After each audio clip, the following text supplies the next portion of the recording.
I believe something big is brewing at Nintendo. From both the title and the thumbnail, you may have gathered that this video has something to do with Nintendo's next generation. When you consider what's to come beyond Tears of the Kingdom, and how Nintendo may transition over to the next big thing, there's a lot of questions. But recently, some stories have come up, several, that I think are piecing together a very compelling picture as to how Nintendo plans to handle this transition after Tears of the Kingdom and move on to their next generation. There are now even more hints for Nintendo Switch 2 coming soon, and that's what we're talking about today.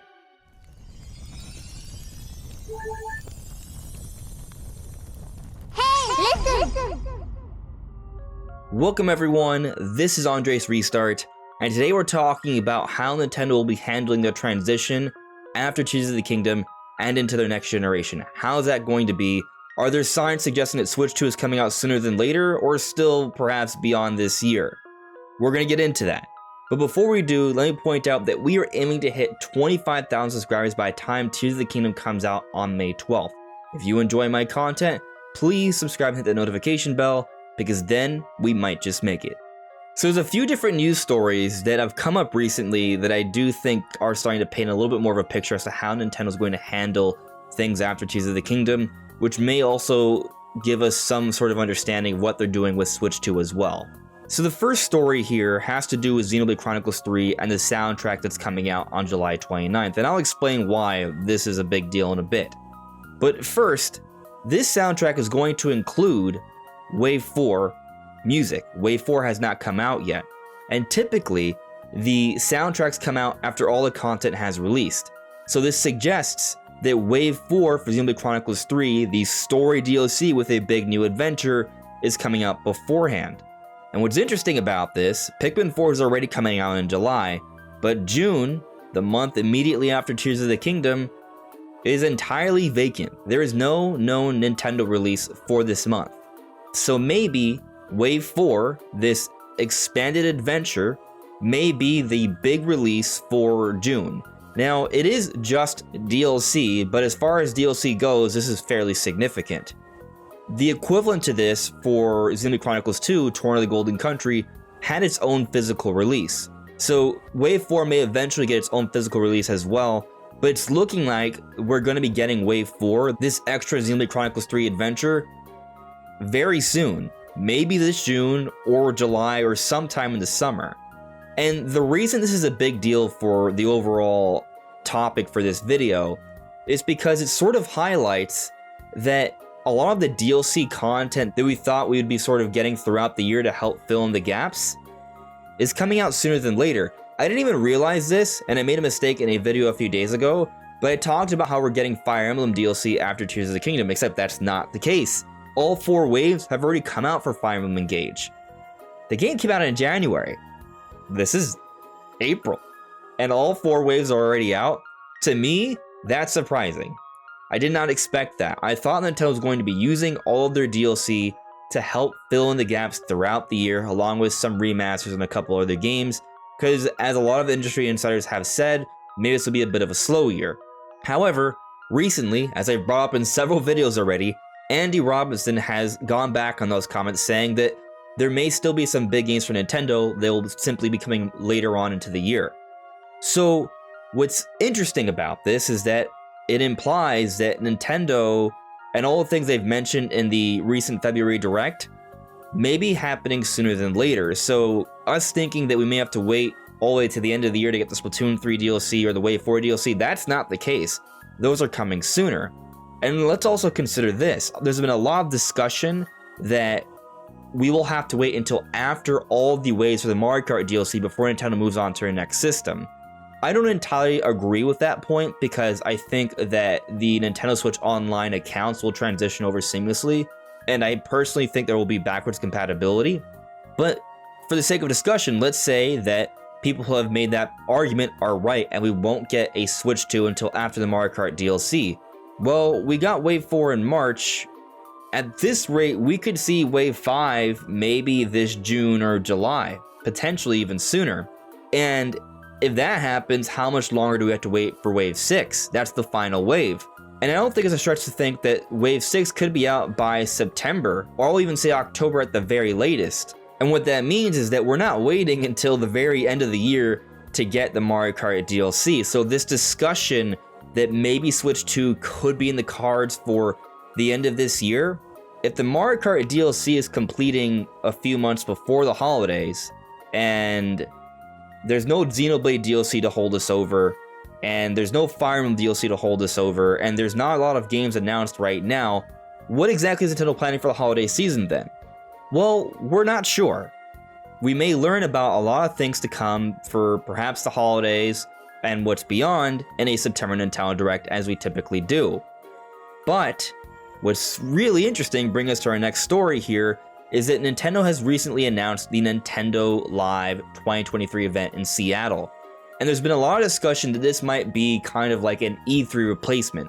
And I'm not so sure it's going to be a true E3 replacement, but I do think there could be something to this idea that it may be a bigger event than usual.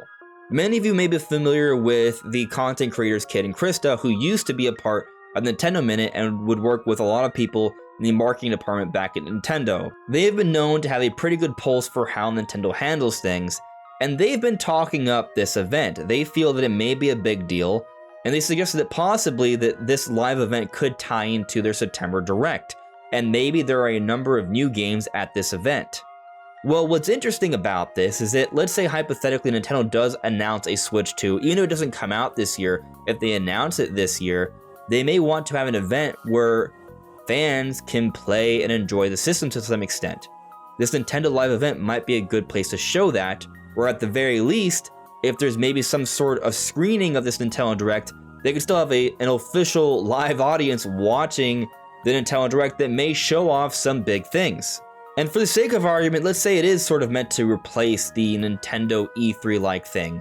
That comes with the implication that Nintendo may have some bigger announcements to make around September, further supporting the idea that Nintendo could be gearing up for a major announcement for a new system, and even if it doesn't come out this year as they want, it could be setting things up for a fairly strong release in the first half of 2024. But going back to E3 for a moment, June is vacant, and maybe we do get the Xenoblade DLC during that time. But we still don't have any official announcements for what's to come beyond Pikmin 4, and sooner or later Nintendo's gonna have to say some things to tide us over until this September Nintendo Direct as we usually get. I think we could still get a fairly significant June Direct. And if Switch 2 is somehow gonna come out this year, I think we could see a big summer event then, and maybe this Nintendo Live event could be something that happens post the release of the system or close to the release of the system, so it's still used to showcase and hype up the system. And that could explain why Nintendo is maybe putting more of a focus on having a big live event this year, which by the way is happening around the time of PAX, which is also raising some question marks in terms of Nintendo's involvement with PAX West this year. Will they be pulling out, or is it maybe simply that they want to have something closer to home because they have more to showcase around this time of the year? Maybe. But here's another news story that's popped up this week that's quite interesting. And it has to do with us seemingly hearing about a Nintendo Switch 2 game. So Dr81, the master of finding so many amazing things on the LinkedIn profile listings and such, has made another discovery. A while back, for the game Dune Awakening, we saw that there were job listings for a lot of current gen systems, including PlayStation, Xbox, Switch, and PC, but recently it's been discovered that there are now job listings for Dune Awakening to work on PlayStation 5, Xbox Series, and TBA.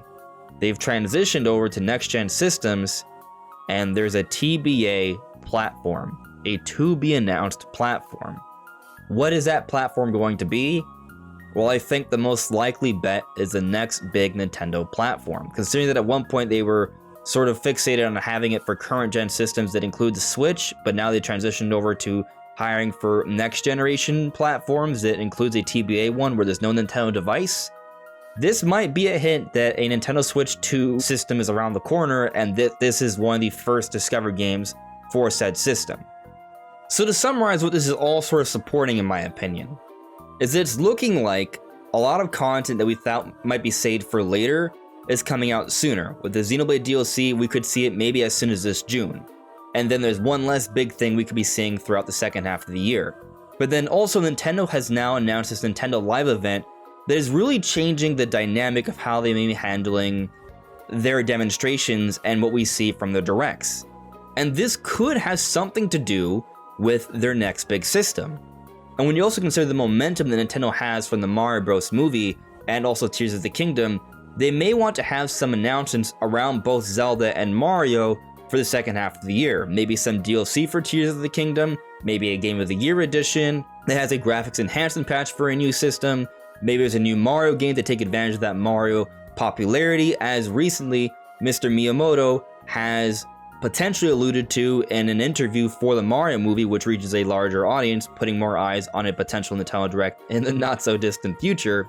And now we have these job listings showing that there is a to be announced major system, and it seems like that may be the successor to the Nintendo Switch. Never mind the Pokemon leak that got everything right, that talks about graphics enhancement patches for a next generation Switch that is meant to come out sometime this winter. There's a lot here pointing to Nintendo getting ready to move on to our next big thing. Tears of the Kingdom Mario movie are great, but Nintendo is getting ready to hype up and excite fans for what's to come next. But what do you guys think? What do you make of these brewing plans that Nintendo may have for Switch 2 or whatever else is beyond Tears of the Kingdom? Let me know in the comments below.